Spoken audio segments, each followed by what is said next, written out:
A blessed day, learners. I'm Teacher Lumaban, and I will be your guide in this video. If you are new in my channel, don't forget to subscribe and hit the notification bell to be updated in my videos. This time our topic is the Review Notes in Criminal Sociology, Ethics and Human Relations, Part 7, Motivation and Group Classification. Be ready as we start. Learn and enjoy our topic for today. Be safe, and God bless you always. Commit your way to the Lord, trust also in him, and he shall bring it to pass. Psalm 37 verse 5.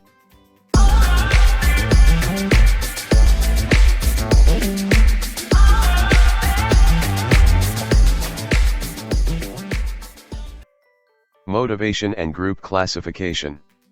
What causes a rational thinking human being to terrorize society? Assuming that the terrorists think rationally, and most of them possess a high degree of rationality, we must look to the terrorists' motives if we are to understand them, to think like them, and to ultimately them.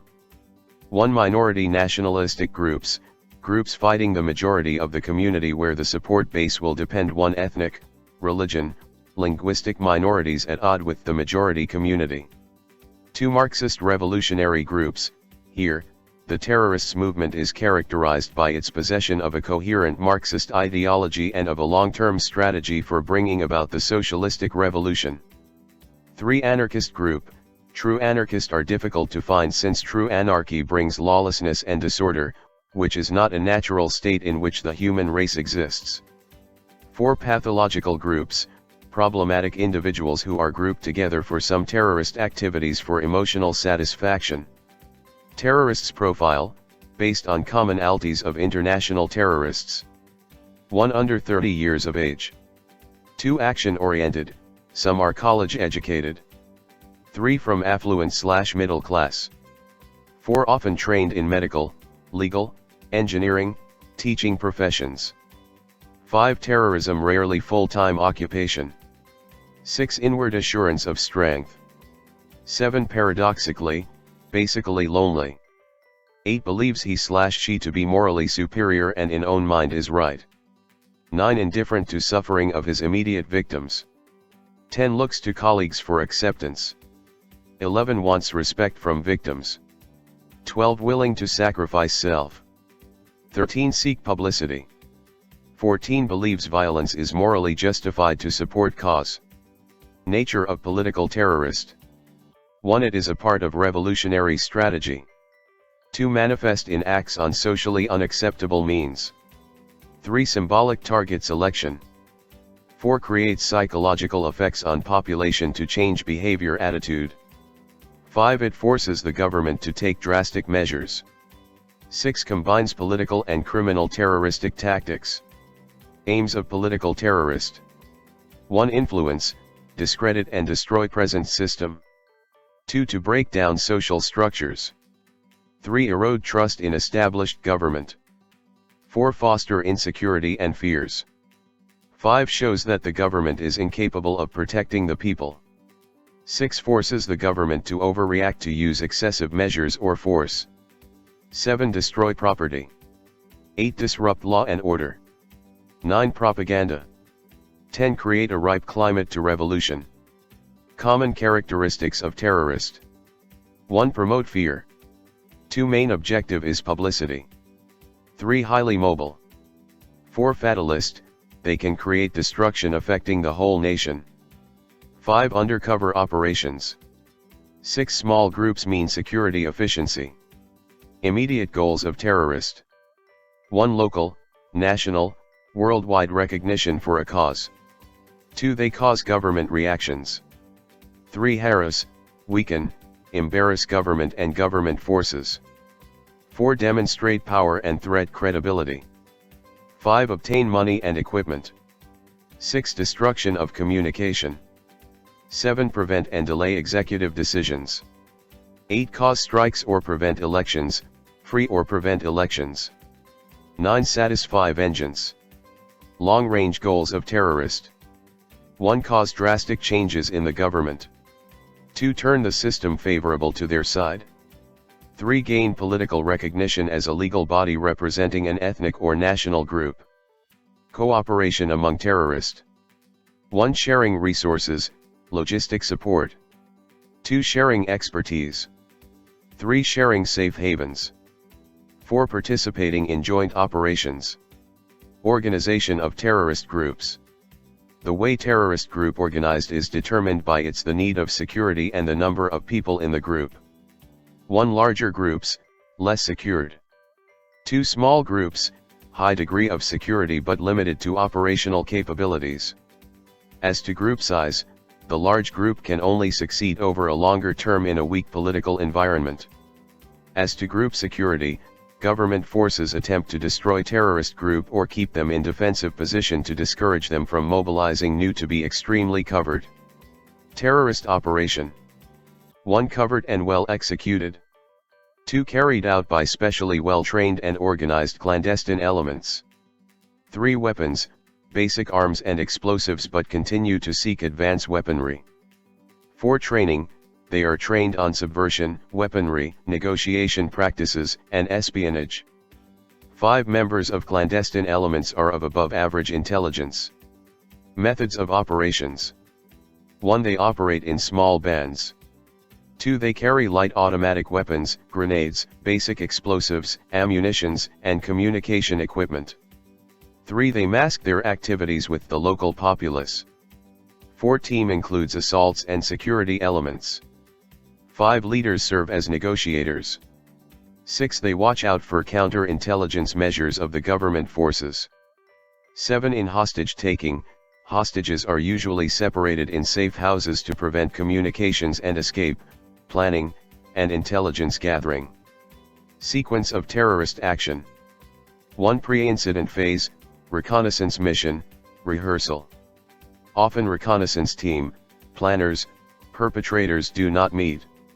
Communication are through intermediaries or by message drop. 2. Initiative phase, moves to their target covertly. They use false names, ID, passports. They use separate routes. Weapons and other items are separately to pre-arrange locations. 3. Negotiation/climax phases. They use negotiation to gain publicity. Negotiation often requires intergovernment negotiations at the highest level.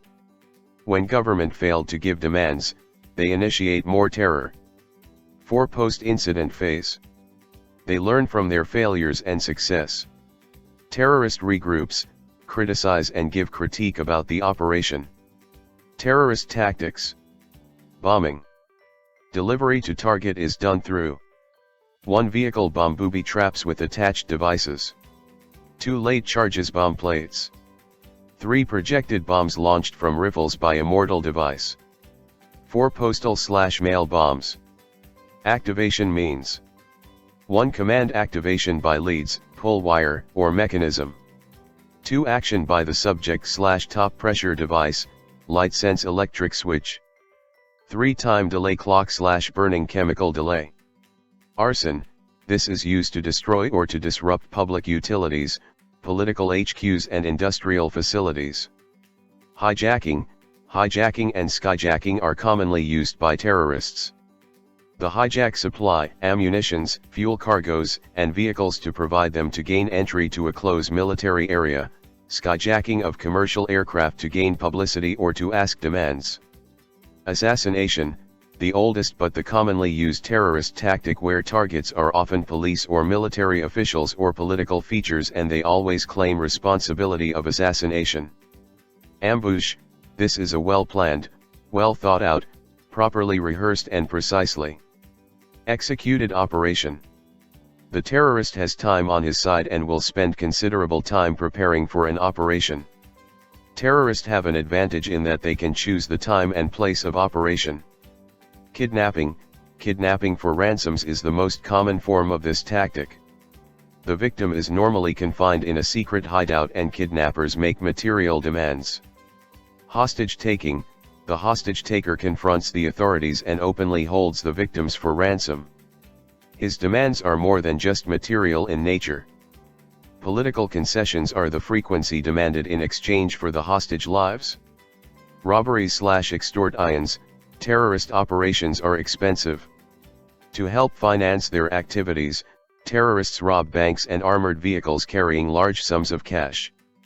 Bank robberies are also used as graduation exercises for terrorist training programs and viewed as a tactical operation. The conduct reconnaissance, plan escape routes and operates in the high degree of efficiency, and the progressive taxation scheme of the CPAA/NPA is a form of extortion through coercion or use of force against the victim or his property. Terrorist targets: 1. Military/police. Command and control facilities.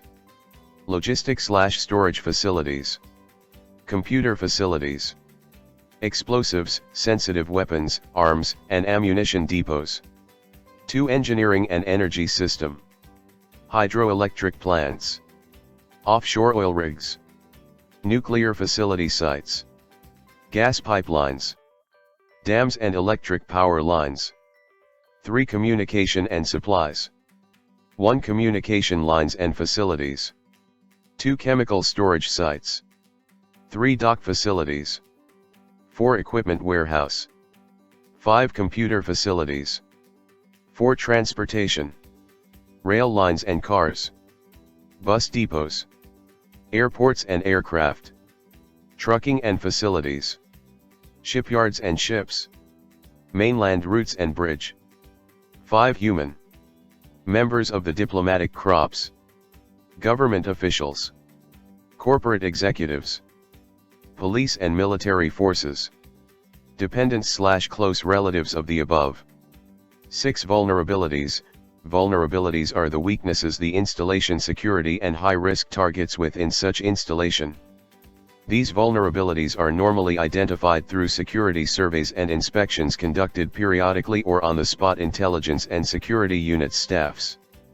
The analysis of the threat to certain installation is based on information with both static and dynamic dimensions. Static dimensions: terrain, nationality of population, major industry in the area, location of installation, mission of the installation. Dynamic dimensions: assignment of personnel, security measures used, relations with civilian security, demonstrations within post location. Dynamic dimensions that are hardly controllable: weather, activities of hostile groups, economic conditions, local law enforcement, off-post demonstrations.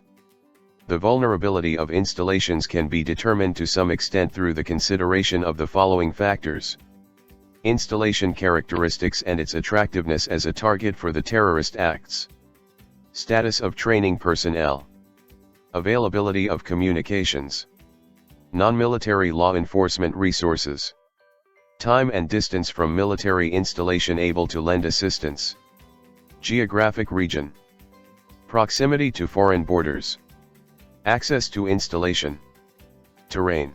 I can do all things through Christ who strengthens me.